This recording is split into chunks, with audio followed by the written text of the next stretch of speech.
Hey there, welcome to Taiwan Talk. I'm Alex Lewis.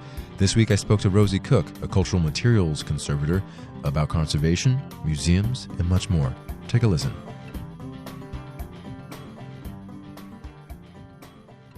Rosie Cook, how are you doing? I'm pretty good. I'm pretty happy to be here. Excellent. Could you give the listeners a little bit about your background? So I'm a cultural materials conservator. We also tend to define ourselves as emerging conservators because I recently qualified, and it's the kind of job where you need a lot of experience to be really good at what we do. And I recently completed my training in Australia. I graduated last year in the University of Melbourne. And this year I've been really fortunate to receive an Asian Arts residency, which has allowed me to come to Taiwan, where I've been based, and continue learning about Asian culture and how conservation can support the continuation of Chinese heritage. I think that's a pretty good intro. So what got you interested in material conservation? So I've always had a passion for art. I'm not that talented of an artist, but I started probably in my mid-teens. I was really fortunate in that there was a program, a History of the Arts program in France where I studied. So I did a French baccalaureate of History of the Arts, which included introduction to not just painting and sculpture, but things like urban design, photography, theatre and dance. And following on from that, which was a 3-year program, when I was looking at what to study at university, came across the School of Oriental and African Studies, SOAS, in the UK. And they do a program which is a bachelor's in History of Art and Archaeology of Africa and Asia, which is a ridiculously long title. Yeah. Obviously, you can't, in a 4-year program, specialise to that degree over the whole of 2 rather large continents. So I specialised in East Asia, and I studied Mandarin, both Putonghua and classical Chinese, because I was really interested in Chinese archaeology at the time. And I studied Mandarin not just in London, but we got to do a year in Beijing, and I did a couple of scholarships in Taiwan, which really helped me move from this language is impossible to this language is kind of useful, to actually being a bit more conversational. And after I graduated, I was thrown into the harsh reality that art history isn't really a high employment sector. I've heard that. So I was really glad to have the Mandarin to back me up, and spent a good 6-7 years wandering in and out of different jobs until I came to the Prado in Madrid on holiday and looked up and spotted their conservation labs and just knew it was like like it descended from the heavens. I just knew this is where I needed to be. This is what I want to do. This was what I was born for, which is really fortunate that I felt with such passion and drive, because when it came down to actually doing the studies and doing the training, it was expensive. I had to work full-time and study part-time, and to stay motivated was hard at times, which is why it's been a really exciting time the past year since I've graduated, where it's actually finally coming to fruition. I'm finally getting to just live 24/7 conservation. And what brought you to Taiwan? As I mentioned, I have studied here in the past. I came here on a Ministry of Education language scholarship, and fell in love with Taiwan. It was much more aligned with my sensibilities compared to Beijing, where I'd studied in the past. And I came back again and again and again. It sort of became a second home, where when I didn't quite know what to do next, I thought, I'm going to scrape up my meager savings and go and live in Taiwan for a few months, do a language course, top up my Chinese, and just really enjoy the lifestyle and how warm and welcoming it is here, both literally and figuratively. So it kind of became your base. It is. I am someone who doesn't really identify with a specific culture. I was born in England and I grew up in France. And I've lived on and off in Australia, become Australian recently, in fact. But when I think about the countries that feel like home, probably would be Australia, then Taiwan, and then France, and England last of all, which is ironic with the accent that I have. What projects are you working on here in Taiwan? So, as I mentioned, I'm here on an AsiaLink Arts residency, which is funded by Creative Victoria and Arts Council in Australia.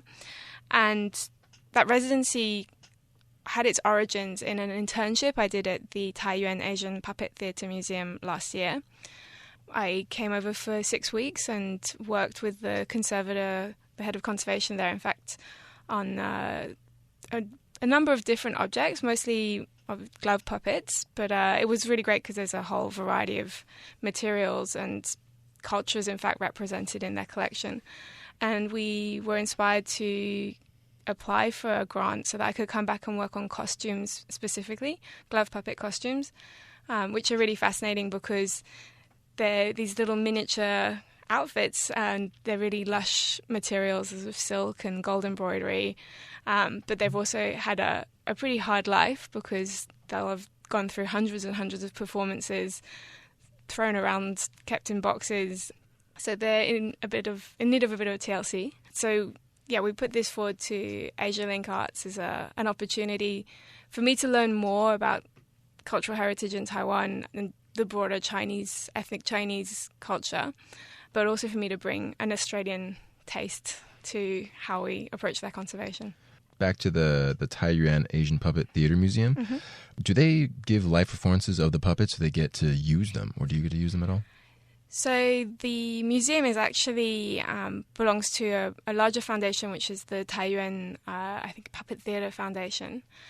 They have they've got a performance company as well, and they also have a theatre called the Nadao Theatre, and they also have publications. Like there's quite a lot of things that fall under that umbrella of Taiyuan Foundation, and the museum itself tends to be more about exhibitions, although we do try to make them as interactive as possible because puppets need some kind of human involvement to come to life. The performance company is somewhat separate, so I'll get to go and see the performances, and actually the head of conservation, Kim Ziebert, will often help care for the puppets, keep them in good condition.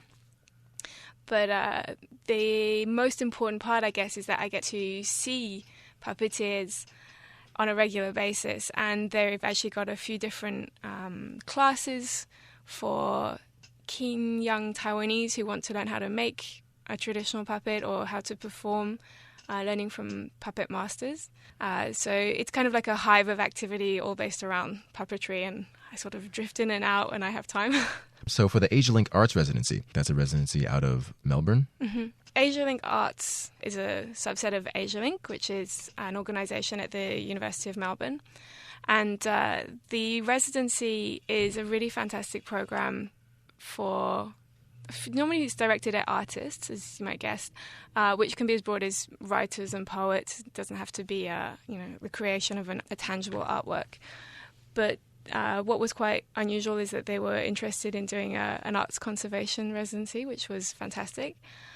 What's really good about the AsiaLink Arts residency grant is that they're really understanding of how anything relating to the arts can fluctuate quite a lot. You go in with a plan, mm-hmm. And then you just immerse yourself in the culture. So the idea is to build relationships and promote understanding between Australia and Asia, various Asian countries. And they really encourage us to meet with people and, network sounds very clinical, but actually just, that immersion, take language classes, get out there, see as many people, do as many things as you can.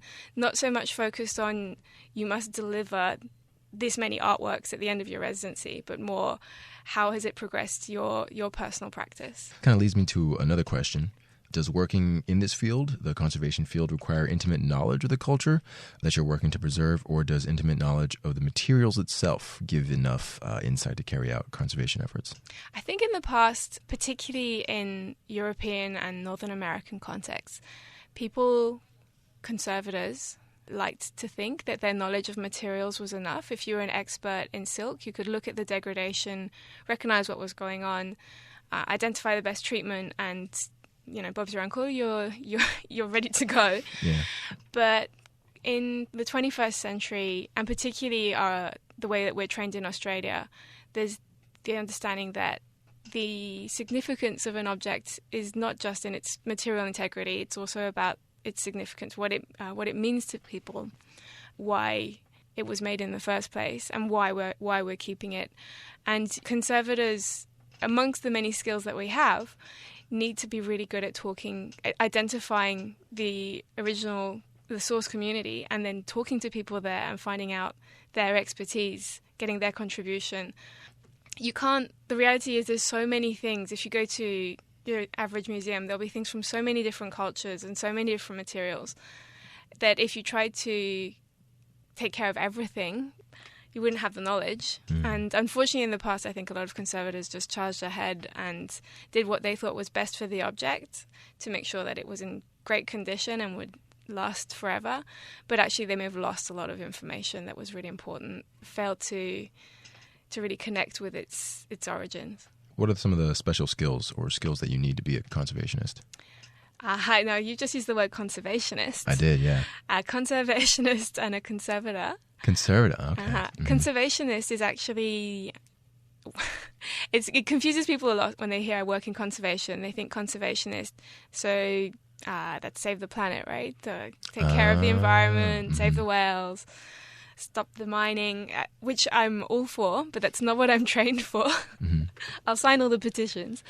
A conservator is someone who takes care of cultural materials, which can be, it's not just art restoration. In fact, we avoid restoration currently. And it's not specifically paintings or priceless ceramics or even heritage buildings. It's a cultural material is something that is almost a vessel for transmitting knowledge and culture.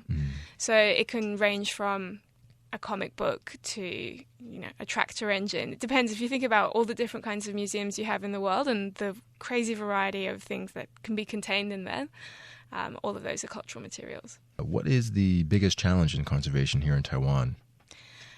Definitely the climate. And this comes back to, I think, the challenges of, I'd say, a Western approach to conservation, where they identified what was best for museums and cultural objects in the Northern Hemisphere. And, Northern America and Europe, you could argue, have got similar climates. Not identical, but there's some similarities. Whereas when you come to Taiwan, you find that there are very few similarities. There aren't even seasons that are similar. And the issue is avoiding fluctuations in temperature and humidity. Those are the two biggest enemies of cultural materials. And so the biggest challenge in Taiwan is that people have educated themselves. They've learned that ideally you want to keep your museum at around 20 degrees centigrade and the relative humidity around 55% humidity. And then at the end of the day, they switch off the AC and they go home. And suddenly the temperatures start to rise, the humidity becomes, you know how it is here sometimes during the rainy season. And then the next day they come back in and they switch everything back on and the temperatures drop and the humidity drops. And those cycles of fluctuation are really damaging, because if you think of a material like wood that absorbs humidity and then it dries out and it contracts and splits form, and you've got that cycle of drying out, rehumidifying over and over. And unfortunately, sometimes we'd be better off with no AC at all, because if you just follow the regular patterns of weather that occur, they're a lot more gentle. That the fluctuation will be over a 24-hour period. Gradual. Yeah. Which is less harmful. And it can follow the season. So during the rainy season, it will just always be pretty humid. And you try and keep ventilation going so it doesn't get moldy, but just kind of accepting that it's not perfect, but at least there's not that fluctuation. So it's kind of like man-made degradation. Yeah, it's sort of artificial environments. And they're designed to protect them. And that's why in Australia we've actually launched an organisation called the Asia Pacific Tropical Climate Art Network, I think APCON. And we're trying to really support both interacting with local communities who kind of know how to handle the weather. Before there was AC, people have been here for hundreds and thousands of years even. Mm-hmm. Before AC. Without all their possessions just falling apart just because they didn't have AC. And also trying to set new standards which are more realistic and more sustainable than the Western museological standard of 20 degrees and 55% humidity. What are some of the modern challenges of material conservation? I would say, again, in the 21st century, it's definitely sustainability, because conservation is a really expensive action. And you could argue it's kind of an elitist thing to be selecting objects and deciding that these deserve to be kept in immaculate condition in a glass case with 24-hour climate control. I mean, that consumes a lot of resources. Often treatments involve hundreds and hundreds of man hours, but also very expensive materials. And so my personal interest is in finding sustainable conservation approaches which look a lot more at human interaction, and could we spend that money in programs which engage with community, which don't focus so much on having an object in mint condition, but a lot more in preserving the intangible, the spiritual sometimes, or the emotional connection with people. Because you could argue that if people continue to know and care about an object, it's better conserved than if it's locked away in a dark, cold room somewhere in storage. Because a lot of objects, even if you go the glass case route, you're still going to avoid having them on display for more than maybe 6 months or a year if they're very fragile. So we'll keep them locked in dark, cold storage. Mm-hmm. But if nobody knows about it, does it really exist? It's kind of a philosophical question. So yeah, I think that's really the challenge, is just the sustainability and also the relevance to people, not making it, when you think about the global population and then the number of them who have access to a museum, particularly a museum, say, like the British Museum, which has such a huge collection, but there's not really access for many of the people who that heritage arguably belongs to. Yeah, that's actually a very interesting topic. It is, and it's a problematic one. I know that the British Museum has tried to take good care of the things that it acquired during Britain's colonial era. But that acquisition, I think there's a need for accountability and to recognise that acquisition is also could be called looting, it could be called stealing, it could be called paying a very, very low price to someone who wasn't even in a position to sell it, who didn't own it in the first place. And look, every country has its problematic history. It would be nice, perhaps, for the British Museum to be a bit more verbal in acknowledging the role that it played and how it has come to have these collections. And there could be more goodwill in terms of objects which mean a lot to those original communities. I think about in Australia, I think the Gonigal shield that was taken by Captain Cook when he arrived. He shot a number of Indigenous Australians, took the shield and some weapons, brought them back to to England. They're now owned by the British Museum, and the descendants of the people who first encountered Captain Cook have asked for them to be returned to them because they have a huge significance for them. And the British Museum says, no. Wow. Kind of goes counter to the culture of preserving culture or anything like that, or just appreciating culture. Yeah, especially because when you see that in the British Museum, it's the context in which is displayed. It's kind of a bit of a dingy case, and people would easily walk by and go, oh, Captain Cook. They won't think about the people and the 80,000 years of culture behind those objects and how much they mean, and how painful it is for Indigenous Australia to have their culture taken from them again and again and no right to return it to them. Yeah. So this is going to be a pretty segue, but where else? Where else have you worked other than here? So during my training, I did a lot of volunteering Not as much as I would have liked because I had to work full time, but I volunteered at the Koori Heritage Trust in Melbourne and also in Ikala Arts Centre in Northern Territory, the northernmost part of Australia, and both of those were really important, I think, in shaping my view of conservation and what's important, because working with, so both of those are Aboriginal Australian Indigenous art centres. They're in shaping my understanding of what's important, because you come in, you want to fix everything, you can see something's looking a bit dusty, there's a bark painting that's got a bit split, but if you stop and actually talk and listen to people and find out what they care about, they're happy to have those objects there, but it's much more about the oral culture around it and the significance and why they're important to them and how to maintain their culture in today's Australian society and in a global scale as well.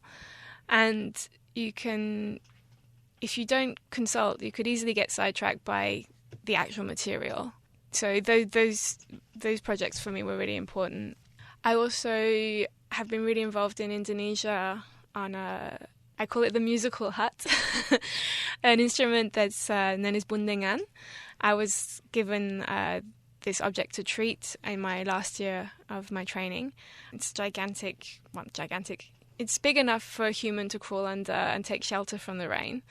And we were very confused as to what exactly it was and how it could be an instrument, because it came from the music archive of Monash University. And because I wasn't prepared to just jump in and try and fix the broken parts without understanding it, I turned to Google, I turned to the internet I'll confess I was completely overwhelmed. So it was kind of a procrastination as well as research. And I eventually connected with a really amazing revival community in Wonosobo in Java. And I've been going back and forth with organising performances and workshops to teach people how to make the instrument and how to play it, exhibitions, and I've just recently got funded to take everyone to Australia next year, which we're all really excited about. Yeah, so those have been the main focus so far this year. So what are your future plans other than going to Indonesia and taking them to Australia? I know that, and you may have gathered from my criticisms of the British Museum, I think there's a lot that needs to change in conservation. I think Asia Pacific is really interesting because there are some standards that are set up, but people aren't attached to them. They just, we thought that was best practice, but if you think we should do things differently, let's give it a go.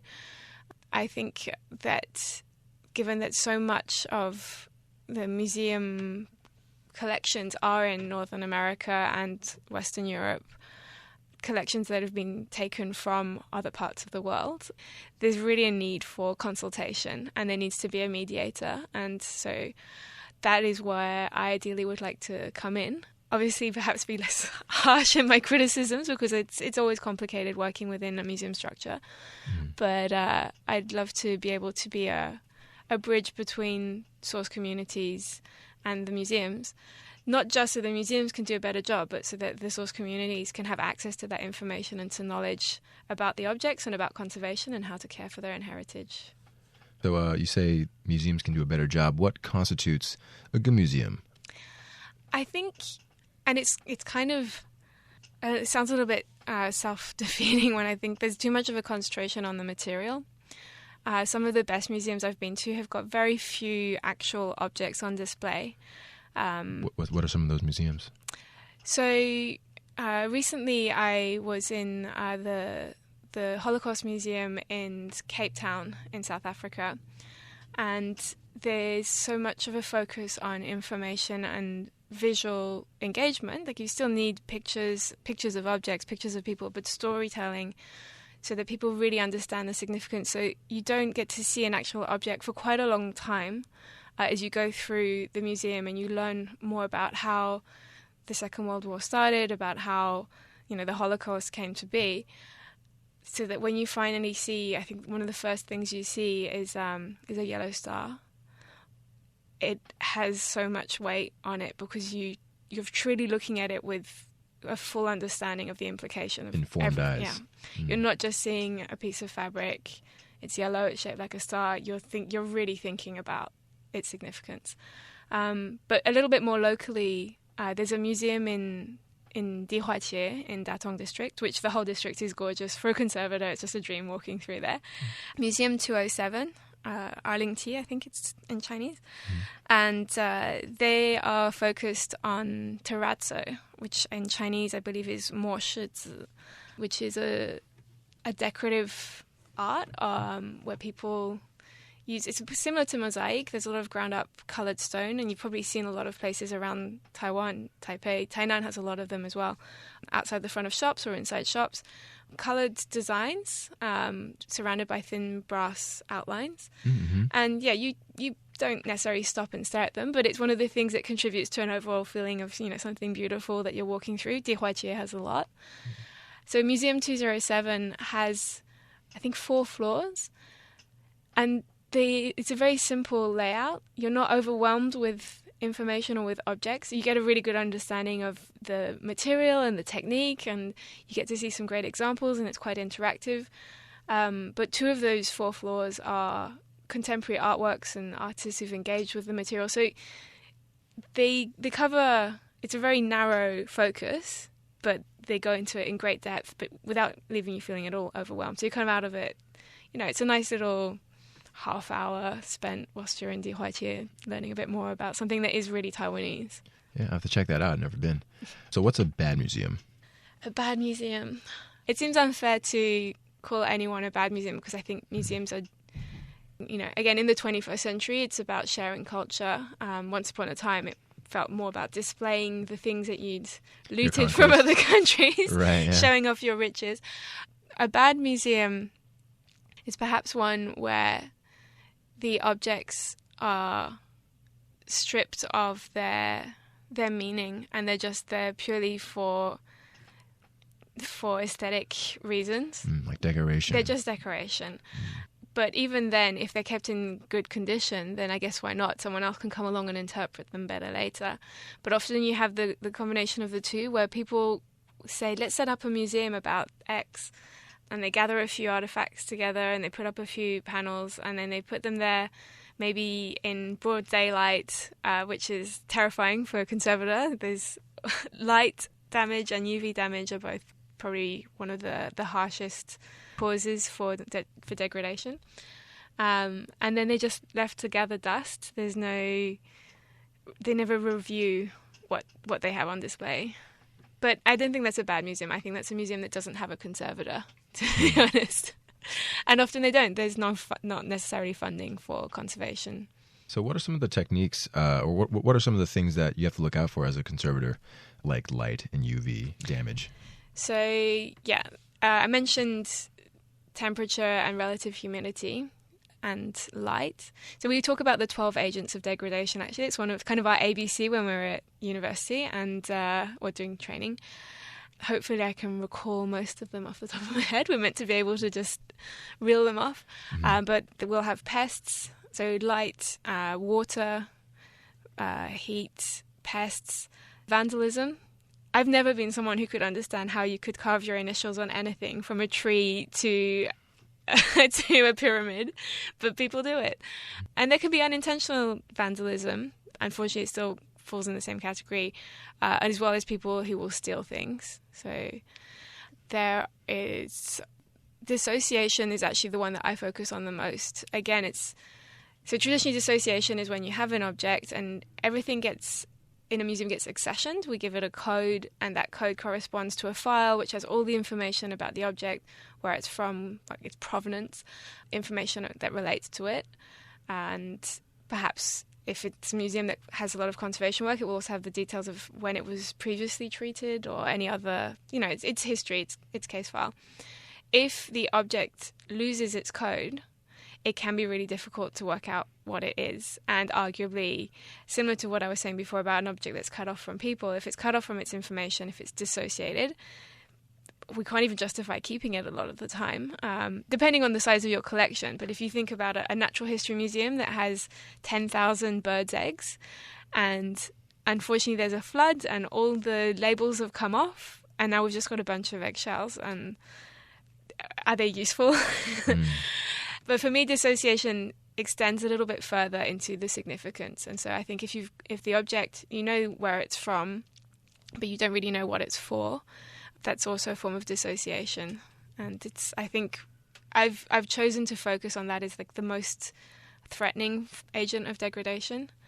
And knowing these agents of degradation is the cornerstone of what we call preventive conservation. So that's also about, in that conversation about sustainability, it's a much more affordable way of caring for a collection because you're preventing rather than curing damage. And often it's, keeping it clean to avoid pests rather than coming in, trying to remove pests and repair the damage that they've caused. So last question, what is your dream project and why?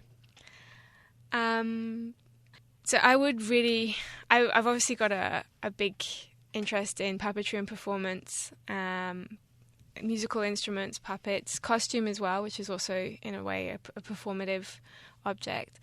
I would really like to spend some time in Indonesia learning how to make wayang kulit, which are the leather shadow puppets. Because there's a lot of traditional knowledge into how to make them, the materials, the techniques, but also how to care for them. They have rituals in terms of how they're stored, how they're taken out regularly for airing, and there's a lot of importance given to the spiritual power that resides within these objects. And I'd really love to have a museum somewhere with a big collection of wayang kulit say, we'd like you, we'll fund for you to go and spend 6 months in Indonesia learning about wayang kulit with puppet makers and puppeteers, and then come back and tell us how best to care for our collection. All right, very cool. Yeah. Okay, Rosie, thank you very much for coming in. It's my pleasure, thank you. I appreciate it, and good luck. Thank you.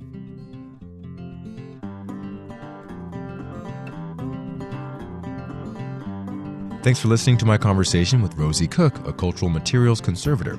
That was this week's Taiwan Talk. I'm Alex Lewis.